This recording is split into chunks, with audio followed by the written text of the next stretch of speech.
रेतीली सड़कें।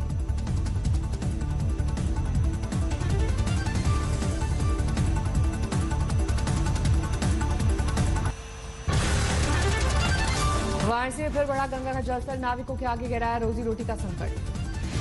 देवरिया में सरयू की बाढ़ में सैकड़ों एकड़ फसल बर्बाद, संत के आश्रम में भरा पानी। नेपाल से जुड़े गए पानी के चलते बाराबंकी में सरयू की तबाही, 80 गांव में लोग प्रभावित। फर्रुखाबाद में चेतावनी के स्तर पर पहुंचा गंगा, गांव में भरने लगा है पानी। कर्नाटक में भारी बारिश के बाद कावेरी नदी में उफान, पहाड़ी रास्ते में दिखाई दी गरजते झरने की दहलाने वाली तस्वीर। केरल के इडुक्की में तेज बारिश से अस्थायी पुल क्षतिग्रस्त, कई गांव में भरा पानी। महाराष्ट्र में छोड़े गए पानी के चलते कर्नाटक के बेलगावी में बिगड़े हालात, कई पुल और सैकड़ों गांव डूबे। भारी बारिश के बाद उफान में रिंगित नदी, भूस्खलन से दहशत।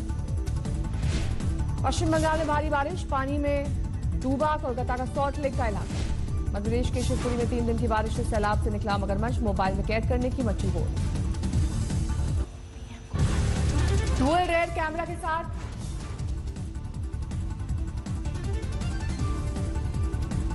ड्यूल रेयर कैमरा के साथ स्पिन स्पोर्ट के साथ Samsung Galaxy tab A7 plus launch, Apple iPad pro और माइक्रोसॉफ्ट सर्फेस प्रो 7 का मुकाबला। एसोचैम ITC सनफीस के विजडम सीरीज में बाबा रामदेव ने की शिरकत, कहा 35 साल से इलेक्ट्रॉनिक्स को छोड़कर केवल भारतीय उत्पाद करता हूं इस्तेमाल। फ्यूचर ब्रांड इंडेक्स 2020 में एप्पल के बाद रिलायंस इंडस्ट्रीज दूसरा सबसे बड़ा ब्रांड बना, फेसबुक और गूगल के निवेश से नंबर 1 का दावेदार। गूगल का चीन पर वीडियो स्ट्राइक, गलत सूचना फैलाने पर अप्रैल-जून में चीन के 2500 यूट्यूब चैनल्स डिलीट किए गए। गुरुवार से शुरू हुई अमेजॉन और फ्लिपकार्ट सेल में 70% तक मिल रहा है डिस्काउंट, इलेक्ट्रॉनिक डिवाइस पर बम्पर छूट। 135 पर पहुंचा बेरूत ब्लास्ट में मरने वालों का आंकड़ा, ट्रंप ने फिर जताई हमले की आशंका। लेबनान की मदद के लिए आगे आया फ्रांस, रवाना किया राहत सामग्री, बेरूत पहुंचे राष्ट्रपति मैक्रो। बेरूत से लगातार सामने आ रही है तबाही के मंजर की तस्वीरें, ड्रोन कैमरे में कैद हुई पोर्ट के आसपास की तस्वीरें। बेरूत में धमाके से हुई तबाही के बीच सामने आई खूबसूरत तस्वीर, मलबे के बीच पियानो बजाती नजर आ रही है बुजुर्ग महिला। धमाकों की मार झेल रहे लेबनान के समर्थन में आया इजरायल, यरूशलेम के चौराहों पर रोशनी करके बेरूत में मरने वालों को दी श्रद्धांजलि। दुनिया में तेजी से बढ़ रहा है कोरोना का ग्राफ, 1 करोड़ 90 लाख के करीब पहुंची मरीजों की संख्या। दुनिया के 213 शहरों में कहर ढा रहा है कोरोना, 7,11,000 लोगों की जान ले चुका है वायरस। अमेरिका में 50 लाख के करीब पहुंची संख्या, अब तक 1,61,000 की मौत। ब्राजील में कोरोना के 28,62,000 से ज्यादा मरीज, 97,000 से ज्यादा लोगों की जा चुकी है जान। श्रीलंका में शुरू हुई वोटों की गिनती, कोरोना संकट के बीच बुधवार को मतदान, राजपक्षे की पार्टी को बड़ी जीत की उम्मीद। ट्रंप और रिपब्लिकन पार्टी ने चुनाव के लिए जुटाया बड़ा फंड, जमा किए 1.1 बिलियन अमेरिकी डॉलर। ट्विटर ने हटाई अमेरिका के राष्ट्रपति डोनाल्ड ट्रंप के ट्विटर खातों पर लगी रोक, कोरोना पर भ्रामक जानकारी देने वाले ट्वीट के बाद लगी थी पाबंदी। अमेरिकी दिग्गज सिंगर नील यंग ने राष्ट्रपति ट्रंप पर दायर किया मुकदमा, रैलियों में गानों के इस्तेमाल को लेकर विवाद। पश्चिमोत्तर चीन में भारी बारिश से तबाही, नेशनल गैस पाइपलाइन में विस्फोट से हड़कंप। भारी बारिश में डूब गया चीन का शांसी प्रांत, कई जगहों से सड़कों के धंसने की आई खबर।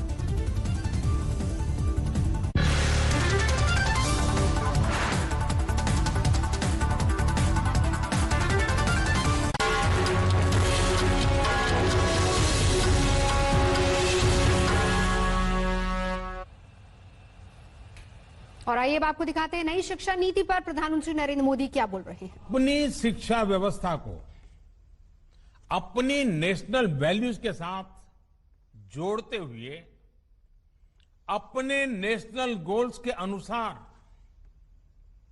रिफॉर्म्स करते हुए आगे बढ़ता है।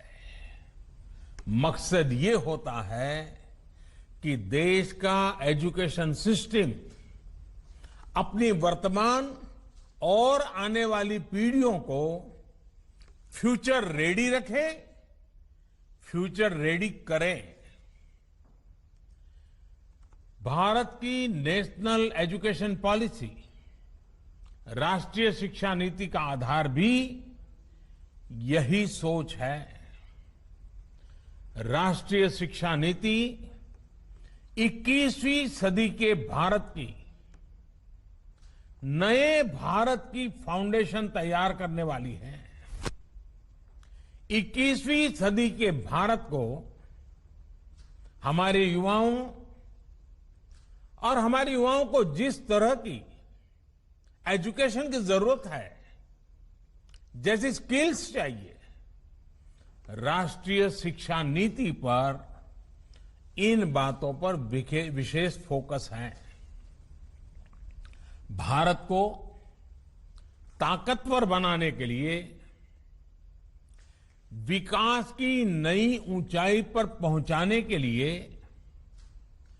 भारत के नागरिकों को और सशक्त करने के लिए उन्हें ज्यादा से ज्यादा अवसरों के उपयुक्त बनाने के लिए इस एजुकेशन पॉलिसी में खास जोर दिया गया है। जब भारत का स्टूडेंट, चाहे वो नर्सरी में हो या फिर कॉलेज में साइंटिफिक तरीके से पढ़ेगा, तेजी से बदलते हुए समय और तेजी से बदलती जरूरतों के हिसाब से पढ़ेगा, तो वो नेशन बिल्डिंग में कंस्ट्रक्टिव भूमिका निभा पाएगा।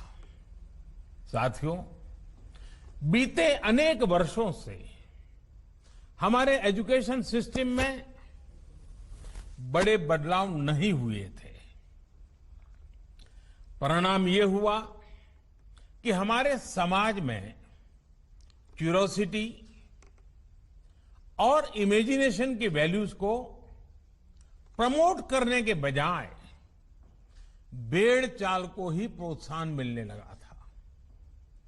कभी डॉक्टर बनने के लिए होड़ लगी, कभी इंजीनियर बनाने की होड़ लगी, कभी वकील बनाने की होड़ लगी।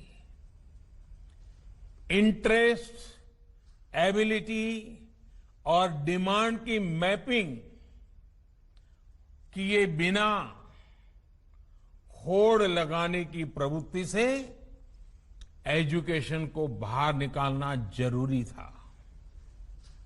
हमारे स्टूडेंट्स में, हमारे युवाओं में क्रिटिकल थिंकिंग और इनोवेटिव थिंकिंग विकसित कैसे हो सकती है, जब तक हमारी शिक्षा में पैशन ना हो, फिलॉसॉफी ऑफ एजुकेशन ना हो, पर्पज ऑफ एजुकेशन ना हो।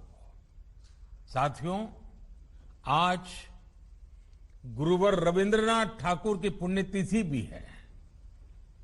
वो कहते थे, उच्चतम शिक्षा वो है जो हमें सिर्फ जानकारी नहीं देती, बल्कि हमारे जीवन को समस्त अस्तित्व के साथ सद्भाव में लाती है।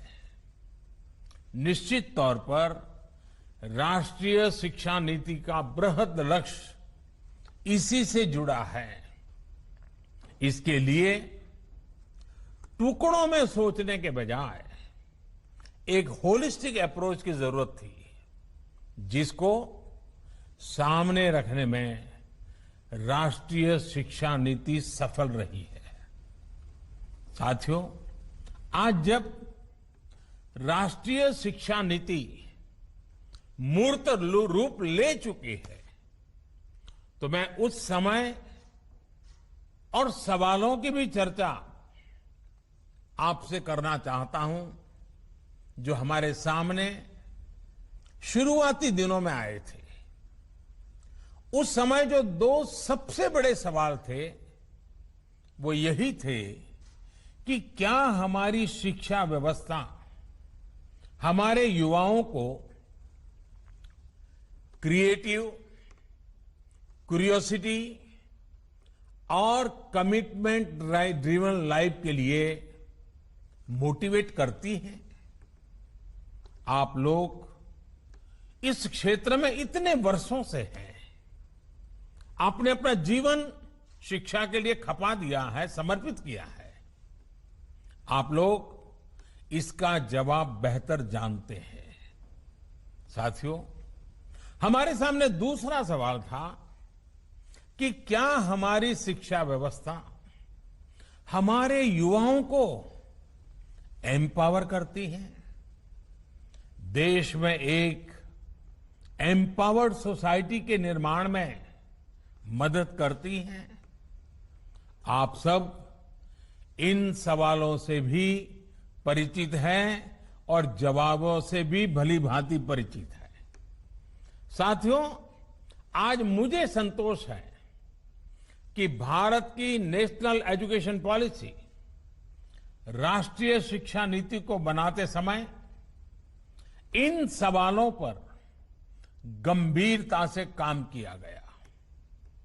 साथियों, बदलते समय के साथ एक नई विश्व व्यवस्था, एक नए रंग रूप और व्यवस्थाओं में बदलाव, एक नई विश्व व्यवस्था खड़ी हो रही है।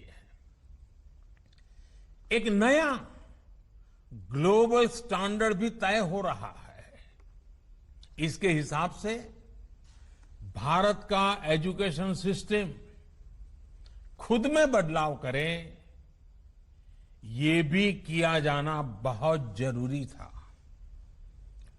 स्कूल करिकुलम के 10+2 स्ट्रक्चर से आगे बढ़कर अब 5+3+3+4 करिकुलम का स्ट्रक्चर देना इसी दिशा में एक कदम है।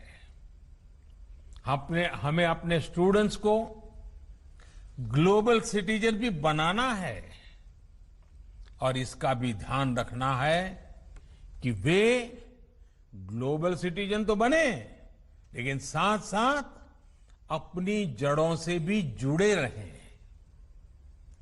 जड़ से लेकर के जग तक, मनुष्य से मानवता तक, अतीत से आधुनिकता तक सभी बिंदुओं का समावेश करते हुए इस राष्ट्रीय शिक्षा नीति का स्वरूप तय किया गया है। साथियों, इस बात में कोई विवाद नहीं है कि बच्चों के घर की बोली और स्कूल में पढ़ाई की भाषा एक ही होने से बच्चों के सीखने की गति बेहतर होती है। ये एक बहुत बड़ी वजह है जिसकी वजह से जहां तक संभव हो 5th क्लास तक बच्चों को उनकी मातृभाषा में ही पढ़ाने पर सहमति दी गई है। इससे बच्चों को और बच्चों की नींव तो मजबूत हो।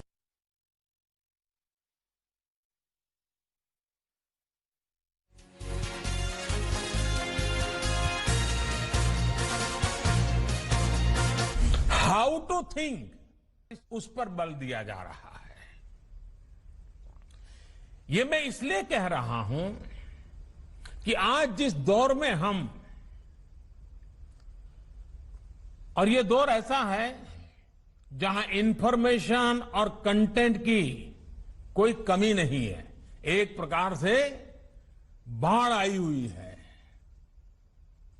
हर प्रकार की जानकारी आपके मोबाइल फोन पर अवेलेबल है। जरूरी ये है कि कौन सी जानकारी हासिल करनी है, क्या पढ़ना है। इस बात को ध्यान में रखकर ही राष्ट्रीय शिक्षा नीति में प्रयास किया गया है कि जो पढ़ाई के लिए लंबा चौड़ा सिलेबस होता है, ढेर सारी किताबें होती हैं, उसकी अनिवार्यता को कम किया जाए। अब कोशिश ये है कि बच्चों को सीखने के लिए inquiry based, discovery based, discussion based और एनालिसिस बेस्ड तरीकों पर जोर दिया जाए। इससे बच्चों में सीखने की ललक बढ़ेगी और उनके क्लास में उनका पार्टिसिपेशन भी बढ़ेगा। साथियों, हर विद्यार्थी को, स्टूडेंट को यह अवसर मिलना ही चाहिए कि वो अपने पैशन को फॉलो करे।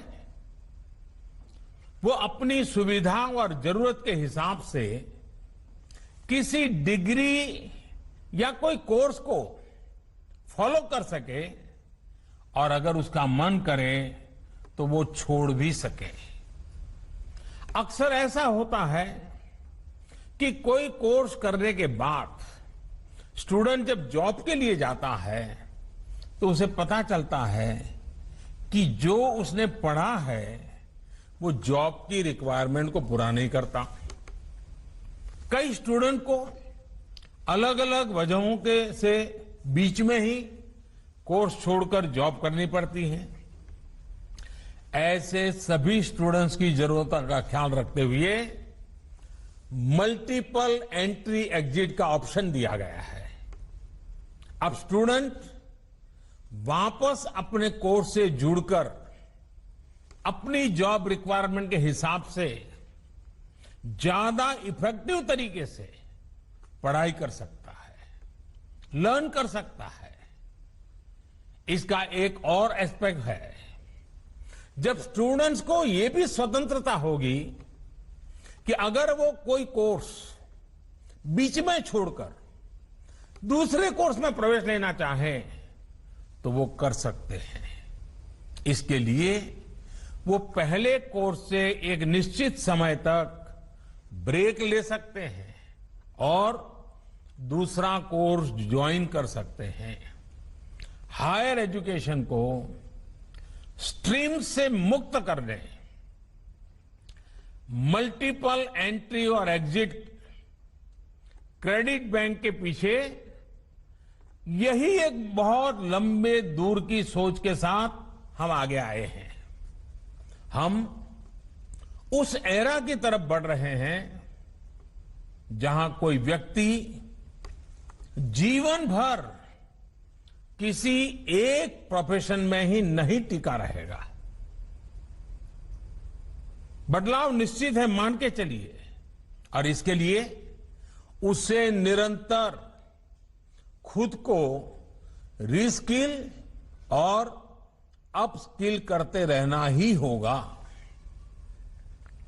नेशनल एजुकेशन पॉलिसी, राष्ट्रीय शिक्षा नीति में इसका भी बारीकी से ध्यान रखा गया है। साथियों, किसी भी देश के विकास में एक बड़ी भूमिका रहती है समाज के हर तबके की गरिमा, उसकी डिग्निटी।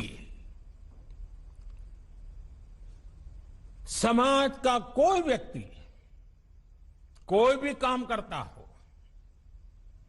कोई निम्न नहीं होता है। हमें ये सोचना चाहिए कि भारत जैसे सांस्कृतिक से समृद्ध रहे देश में ये बुराई कहां से आई? ऊंच नीच का भाव, मेहनत मजदूरी करने वालों के प्रति हीन भाव, इस प्रकार की विकृति हमारे अंदर कैसे घर कर गई? इसकी एक बड़ी वजह रही है कि हमारी एजुकेशन का समाज के इस तबके के साथ एक डिस्कनेक्ट रहा। तो एजुकेशन पॉलिसी पर प्रधानमंत्री नरेंद्र मोदी बोल रहे थे। उन्होंने बताया कि किस तरीके से नई शिक्षा नीति नेशन बिल्डिंग में कारगर साबित होगी। रुकेंगे एक ब्रेक के लिए, देखते रहिए आज तक।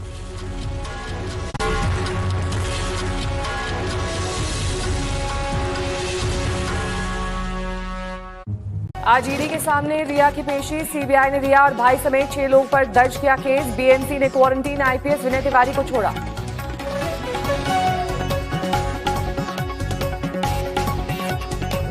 विकास दुबे मामले में फोन ऑडियो बातचीत से खुलासा। दबिश से पहले ही सीओ ने खोली निलंबित एसओ की पोल। बोला पहले ही देती होगी खबर।